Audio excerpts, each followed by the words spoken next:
and welcome to another episode of Not Fazed with Faye, with me, your host, Faye Brookes.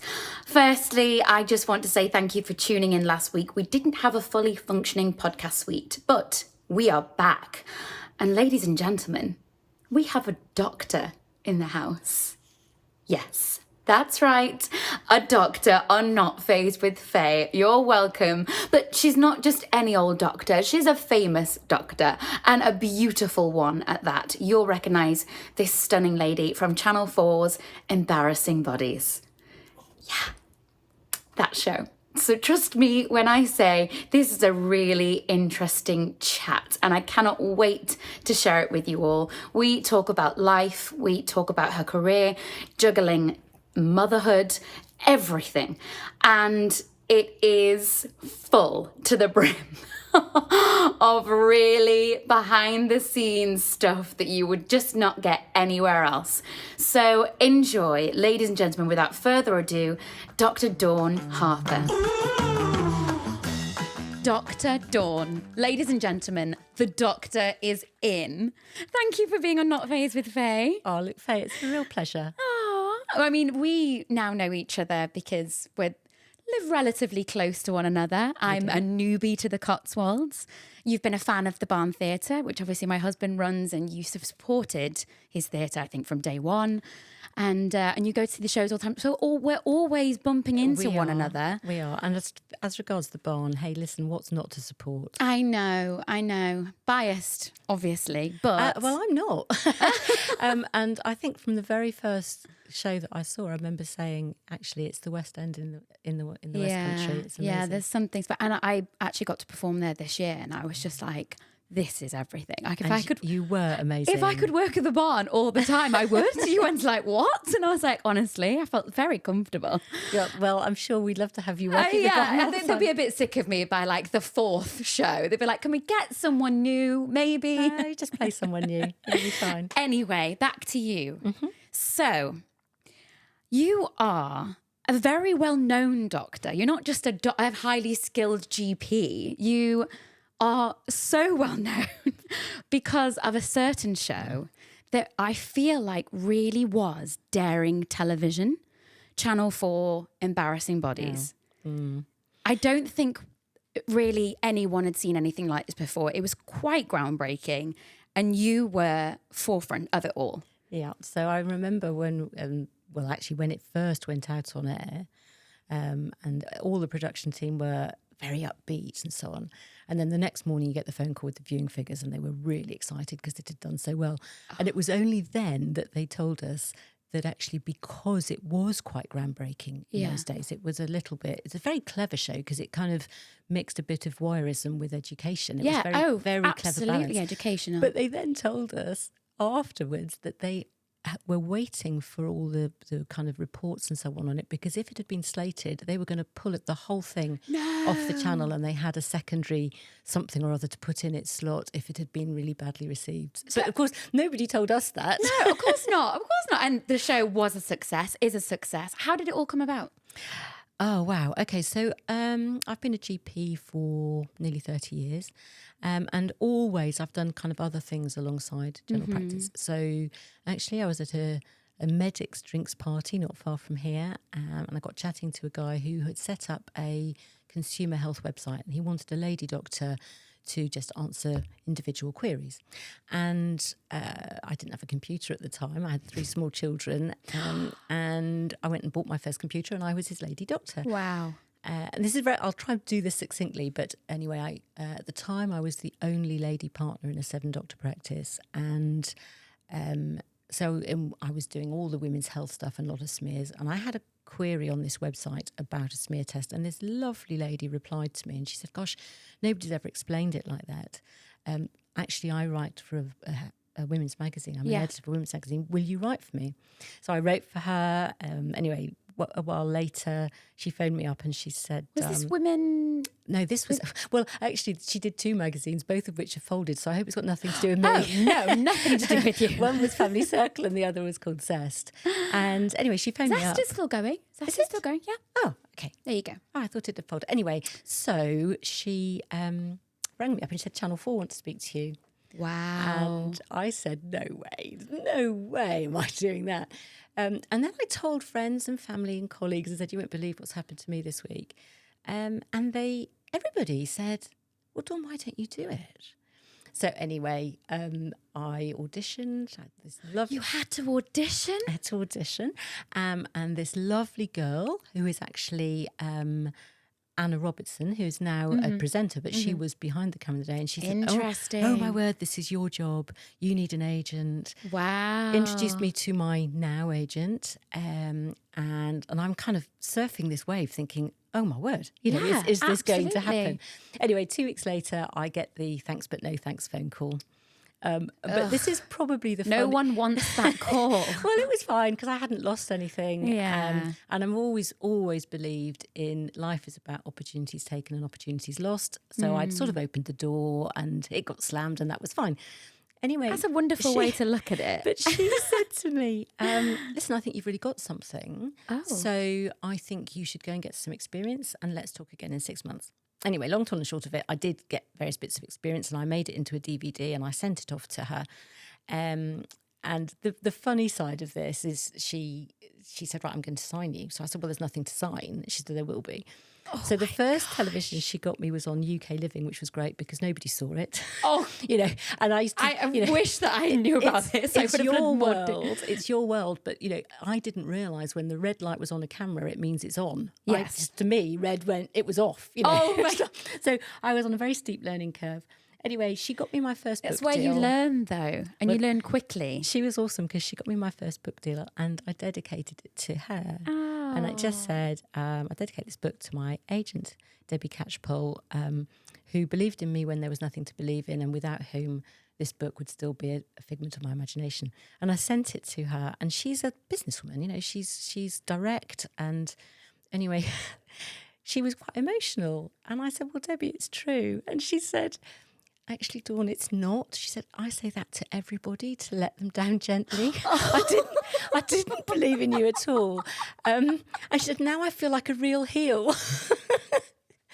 And the book is dedicated to her. Oh, I love that. So we had a good laugh. Yeah, and she's still your agent now. Yeah. That's incredible. That's loyalty. 19 years later. Wow. Yeah. Oh, wow. Okay, so the show airs. It does well.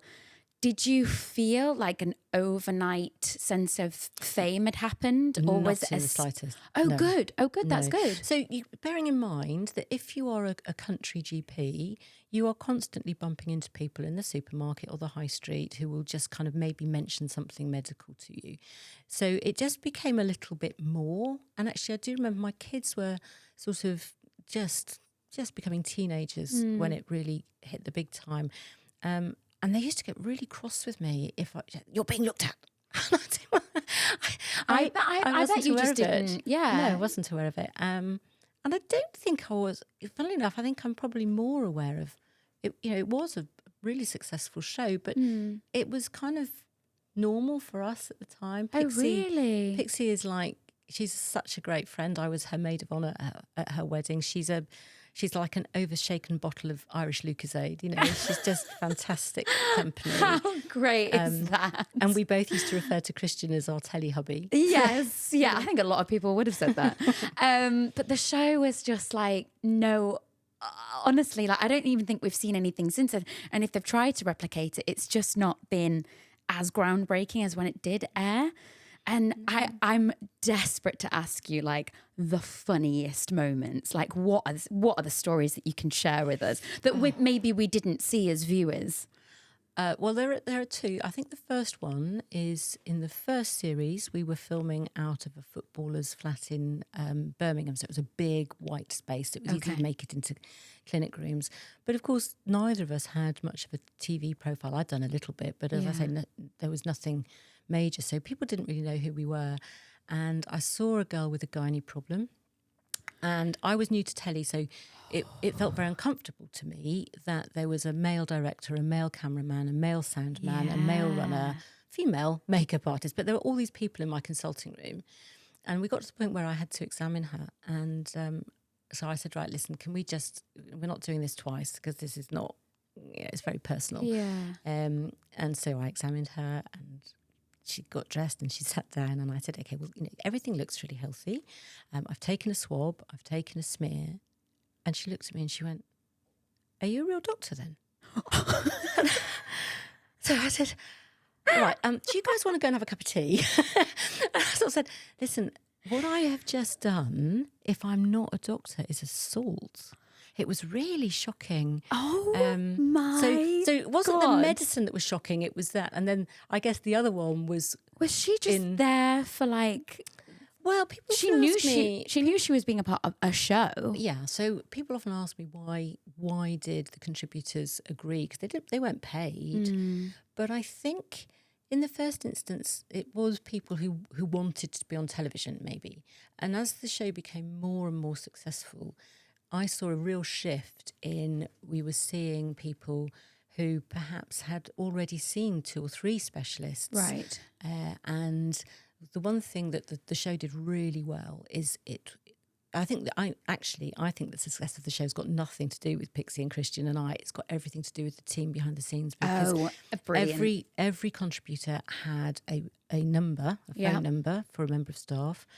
And if you have a condition, if you live in Cirencester and the best person in the country for your condition is in Liverpool, then you don't get paid, but all of your transport to get up to Liverpool and your accommodation is all covered. And you maintained that contact number for a year after your case was incredible. aired. So it was the aftercare that people, and the behind the scenes care. That's just rare in itself. It's very rare in the world of television, you know that. But it was an amazing juggernaut behind the scenes. Wow. So and then so the other one that is Are you a real doctor? Yes, the other one that was slightly shocking was down the line. So the show is now very, very well known, and I rock up to Weymouth for a road show, and the first thing the producer says, "Oh, Dawn, this is Mo. He's your minder." And I just laughed. I said, I'm not exactly Kylie Minogue, you know. But she said, no, but actually what's happening now is that everybody's got phones and they want selfies and we need you to work. Anyway, this chap comes up to the... Like an assistant. This chap comes up to the gazebo that we had on the beach, and he had a problem with his testicles, and that's all fine. And I love how casually she just says testicles. I'm like... He's signed a release form and off he goes. And I carry on seeing some other people. And then he comes back and he said he wants to show me something else. So I call the team over because, as you know, you've got to sign these release forms of and so on. course. And he said, no, I can show you here. And he lifted his T-shirt up, and on his shoulder was the sort of size of a diameter of a tennis ball was the Embarrasing Bodies logo. No. He'd gone off and got it tattooed. That is a hardcore fan. I've heard people like with crazy tattoos, and I'm all for... I've got a few tattoos myself.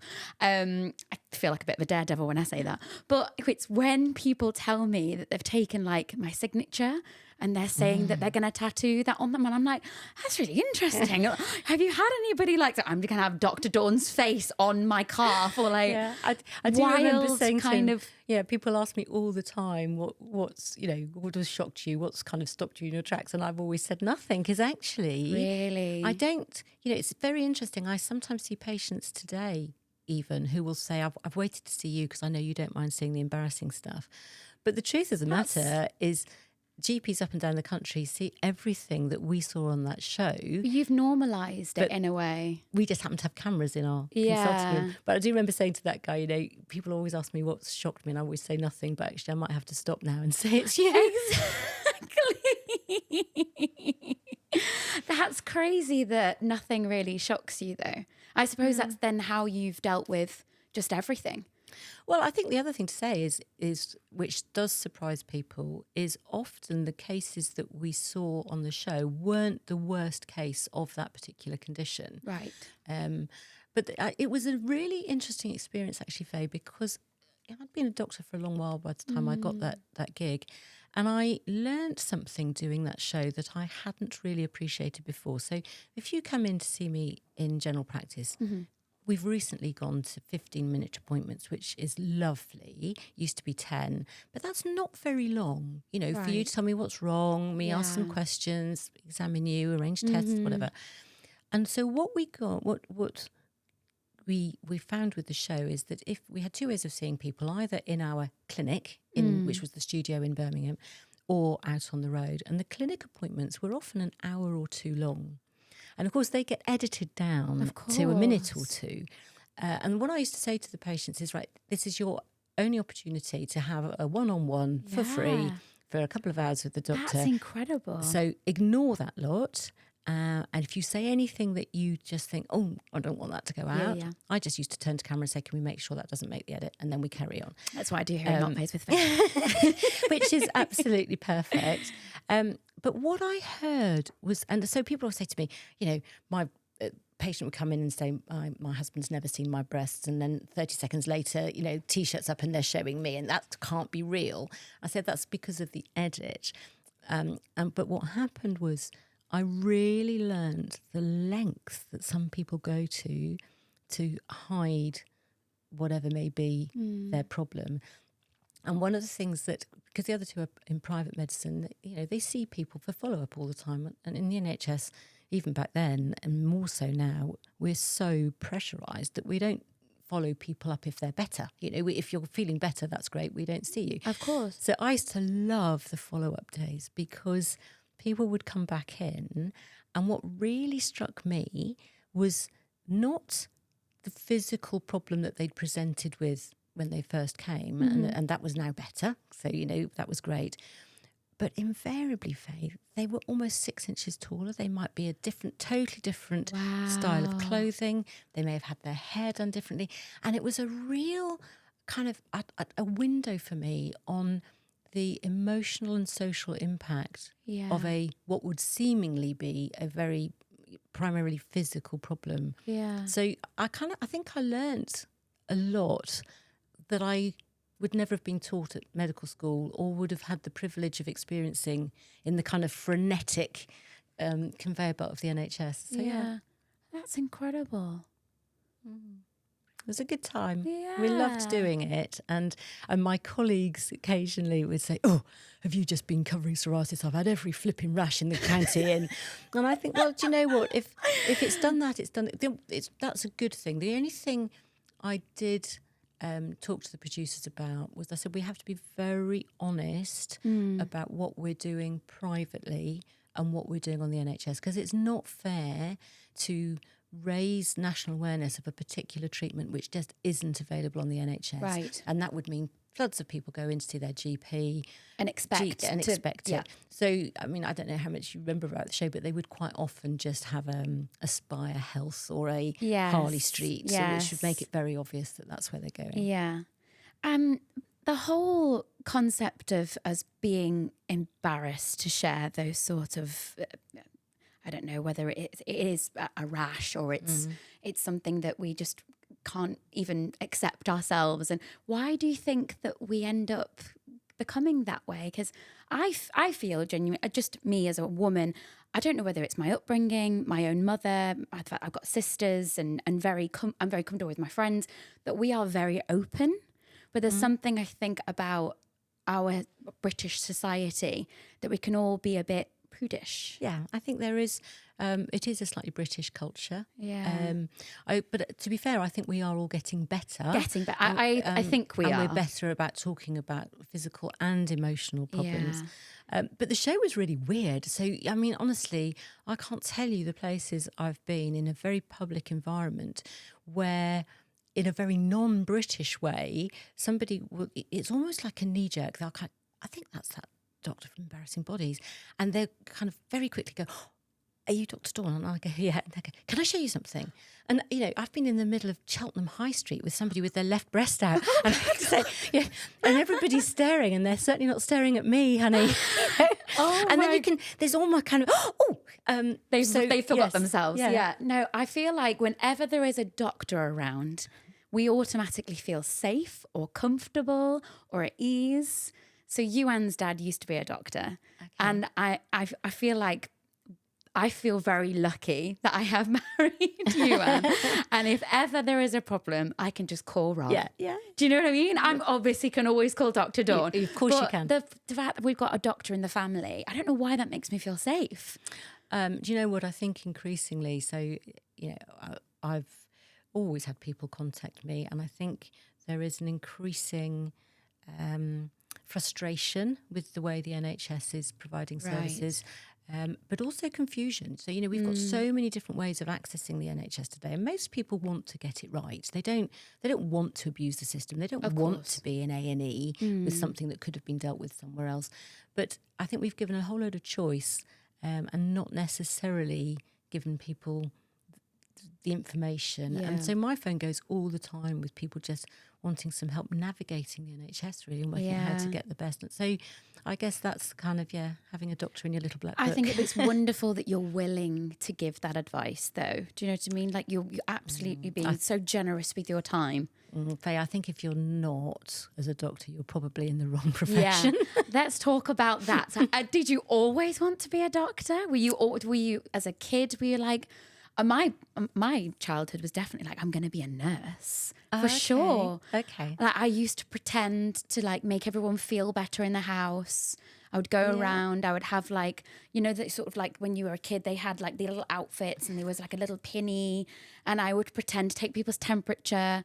And I've always been a bit of a nurturer, just naturally. And I think when my family and my parents especially saw me acting like she's going to be a nurse, and then me with the sight of blood, I would just go pale and nearly pass out. They were like, well, that's not going to be... Have you ever played a nurse?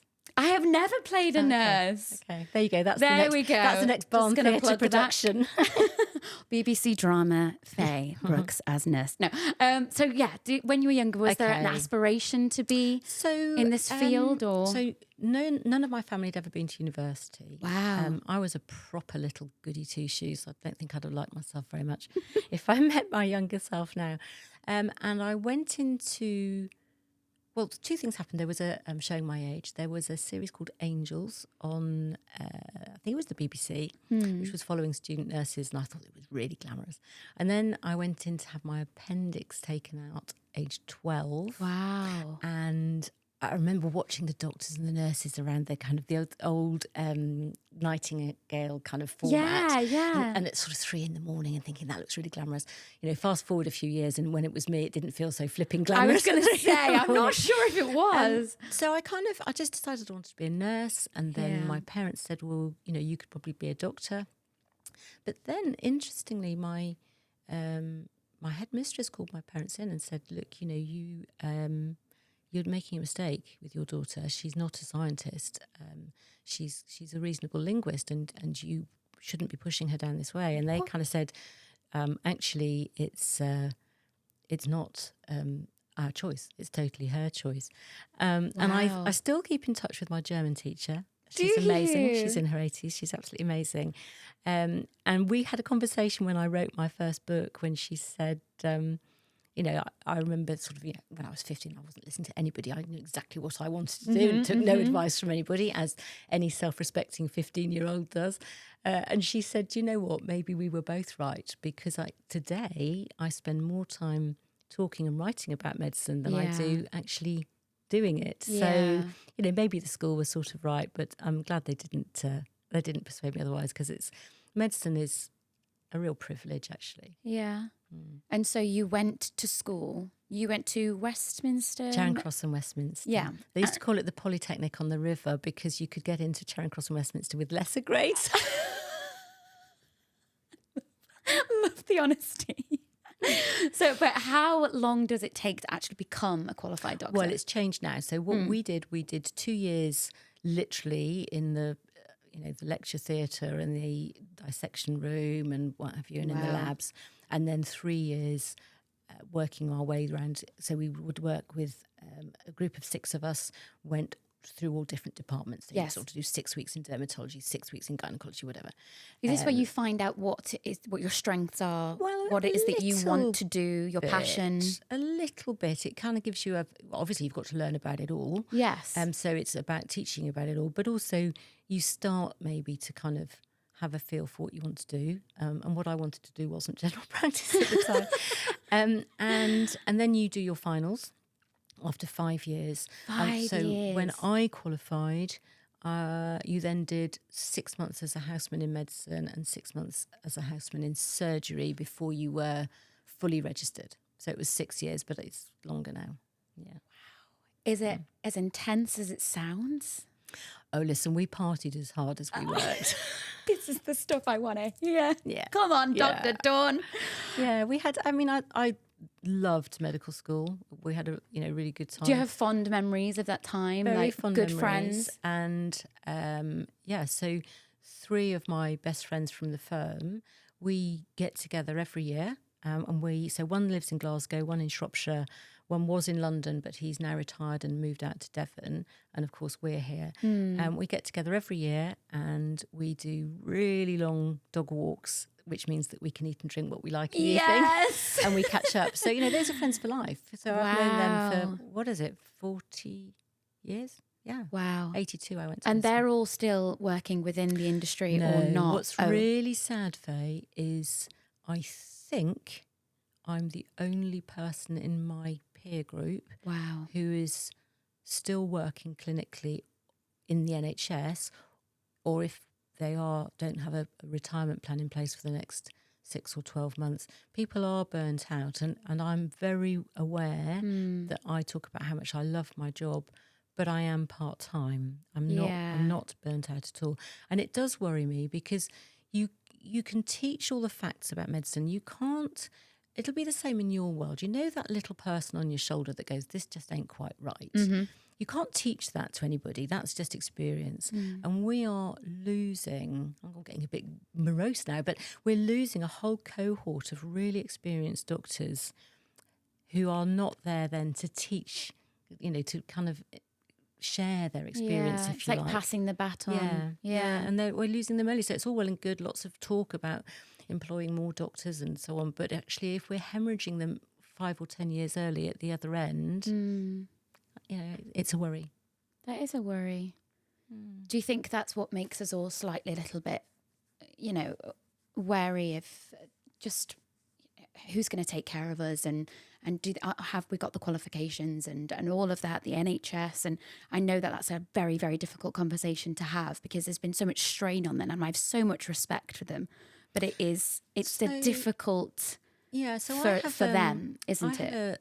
A kind of expression. So I say the NHS is a bit like mum, okay? Okay. So for most of us living in the UK today, mum has always been around. Yeah. She might not be perfect, but for most of us, she's got your best interests at heart. Mm-hmm. But, sometimes you might feel she lets you down. Sometimes you might take her for granted. Sometimes you might be quite critical of her.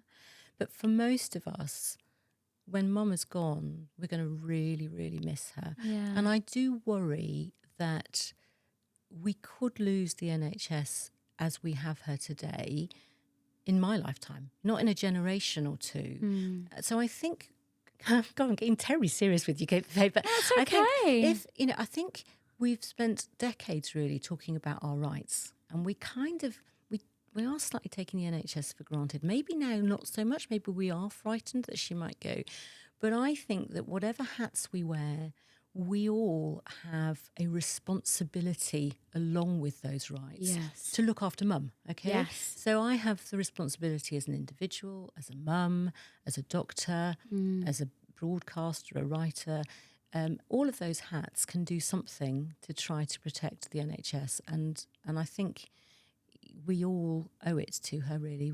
It's time we started looking after mum, make sure she's around for a bit longer. I think that's such a gorgeous analogy. The NHS is mum. Speaking of mum, you are also a mum, as well as being this TV sensation and Dr. Dawn Harper. And it's the most difficult job in I the was lot. going to say, what's the hardest thing you've had to do is being a mum. There's no question. I don't think anything prepares you for being a mum. I'm going to take all this advice, by the way, so you can just talk at me. So I've written a few books. I wrote one on Dr. Dawn's Guide to Your Baby's First Year and Dr. Dawn's Guide to Toddler Health. And the toddler health one, this is kind of slightly going off-piste, but at the front of it, when I first started writing it, I said, this is hopefully going to guide you through what's normal, or the emergencies, vaccinations, all the kind of things that you need to know in your toddler's lifetime. But before I start talking to you as a doctor, I want to talk to you as a mum. And from the first year, your baby starts to really develop a personality, and they will say and do things that are side-splittingly funny, and you think you're never going to forget them. And some of them you won't forget. But in the book, I just said, so, before you finish this book, promise me that you will buy yourself a hardback book, and every time your children do or say something hilarious, that you write it down as an aid memoir for the future. And if nothing else, it'll be great fodder for 18th and 21st and wedding speeches. It will.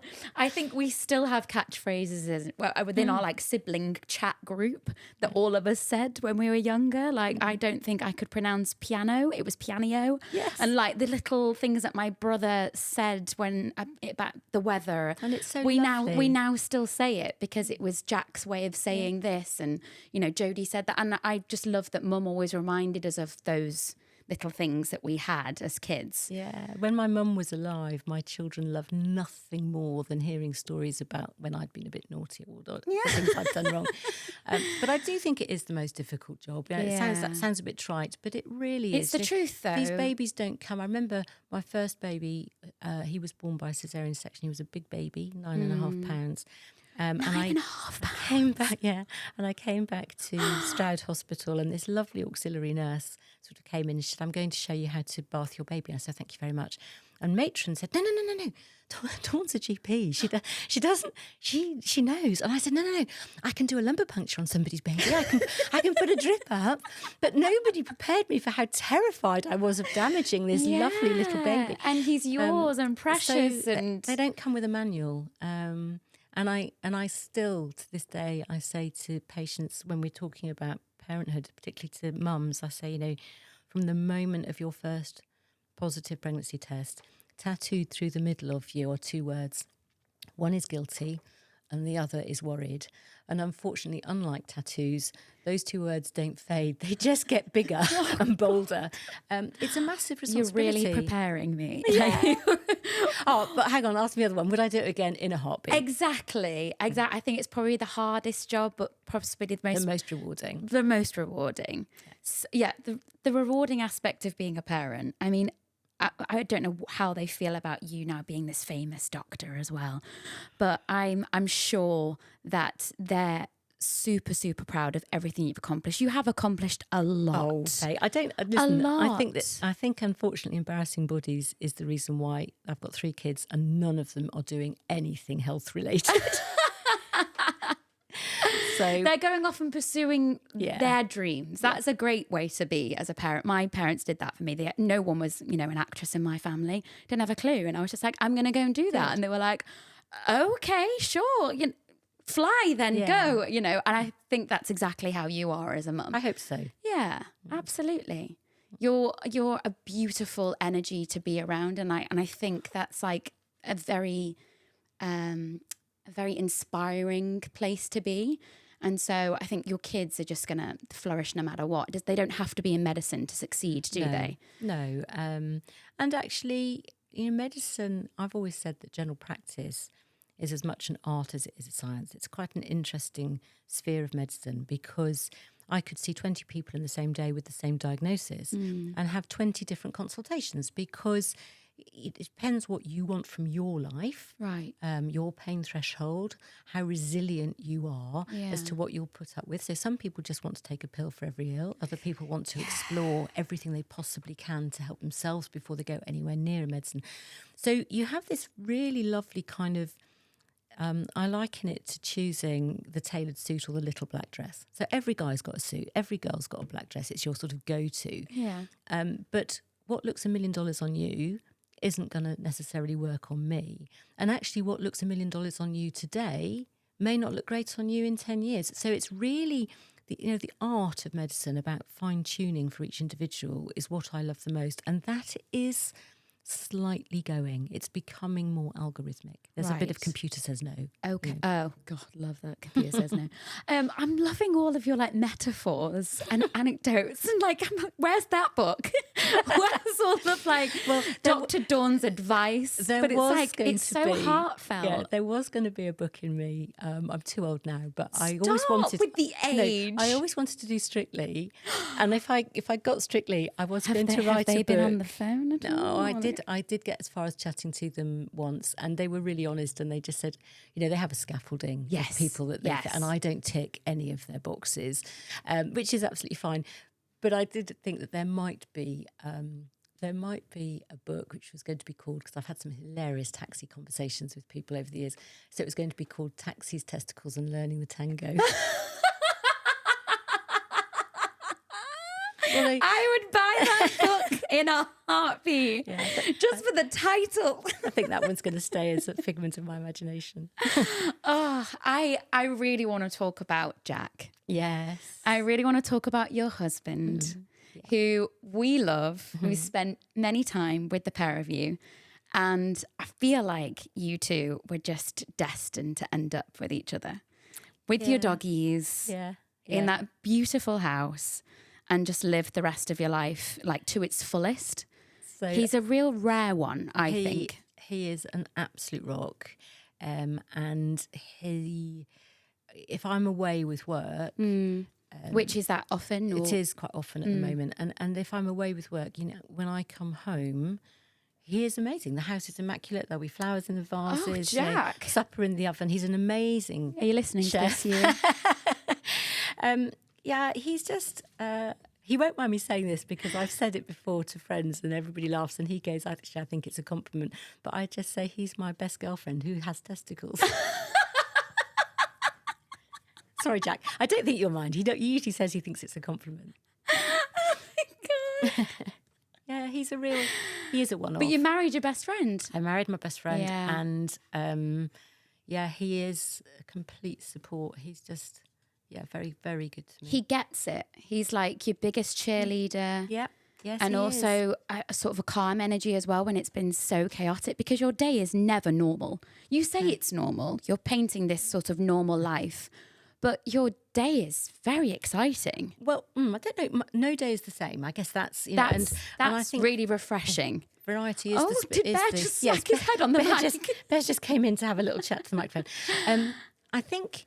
But that's part, variety is the spice of life, isn't it? Yeah. So I'm never bored. Oh God, there's never a dull moment. So, and people say to me, when are you going to retire? And I think, well, at some point, my various different jobs will retire me.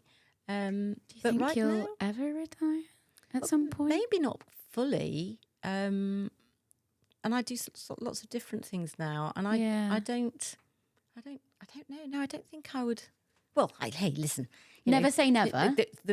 The jobs might retire me, and then I'll have no choice. So no, she'll still be writing those books about testicles. Yes.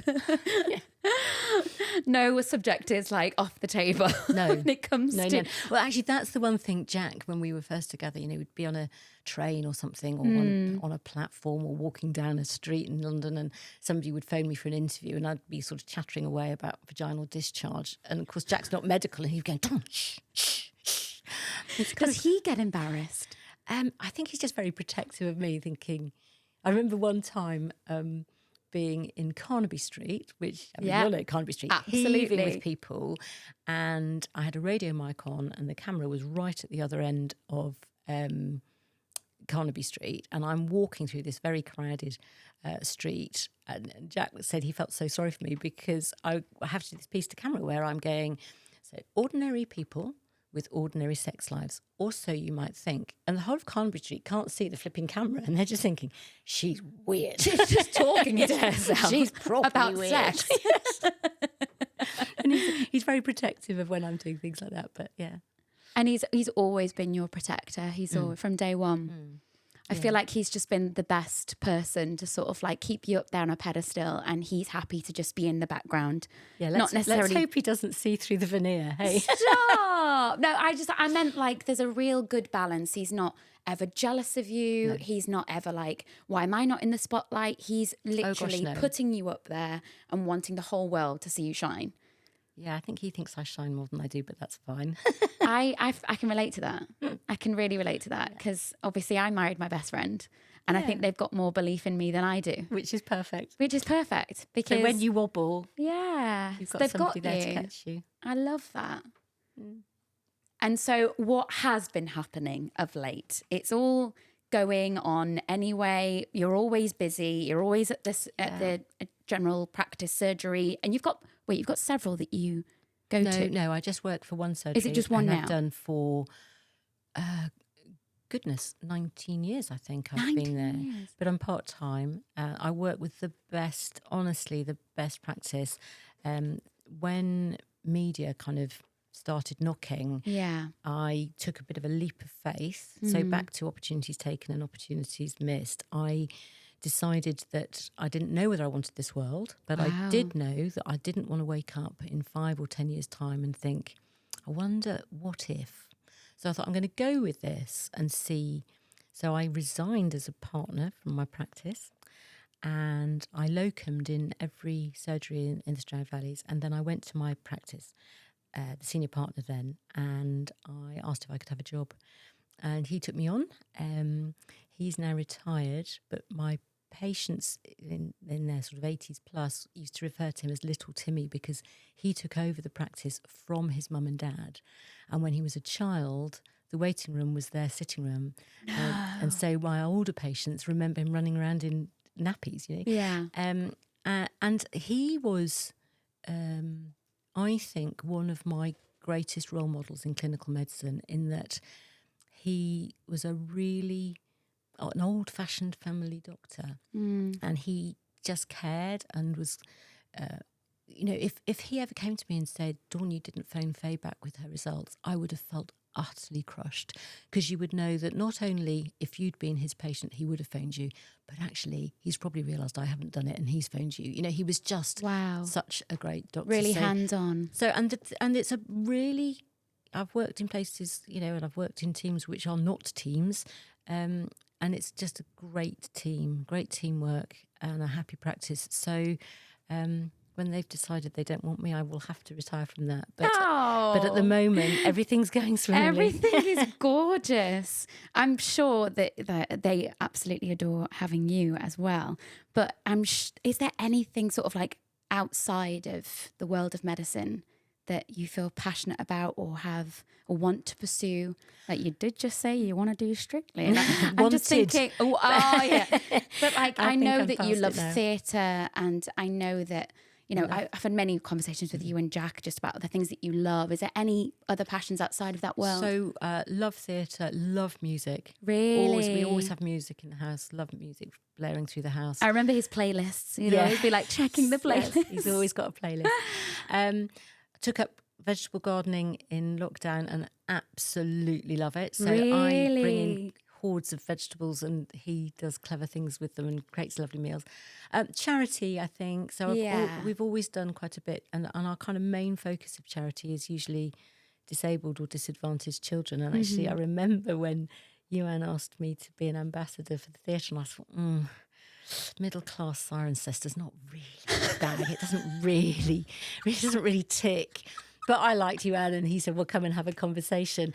And through that conversation, they were talking about all the amazing opportunities that the barn gives to kids who wouldn't naturally be exposed to theatre. So I did a complete 180 U-turn and went, I'm in. Amazing. Or maybe you and I need to do some sort of charity event together. I'm in. Get the Cotswolds talking about Dr. Dawn and Not Fazed with Faye. You have been an absolute treat on today's episode. I cannot thank you enough for being a part of this chat. And just like, I think I got lost in your world. It's just fascinating to me. And hopefully my viewers and listeners will take something away from today. Oh, Faye, listen, thank you so much. Thank you. What an amazing chat. I mean, really, the woman has done it all. And I'm just in awe of her. She's a very busy woman. I mean, she has patience, but she took the time to sit down with me and have a good old chat on Not Fazed with Faye. And as you can see, she is totally unfazed by anything that comes her way, and I definitely was inspired by her story. Thank you again to Dr. Dawn for being on the show. And don't forget, there is another episode every week, every Wednesday, so tune in 6 p.m. UK time. For now, stay unfazed, and I will see you soon.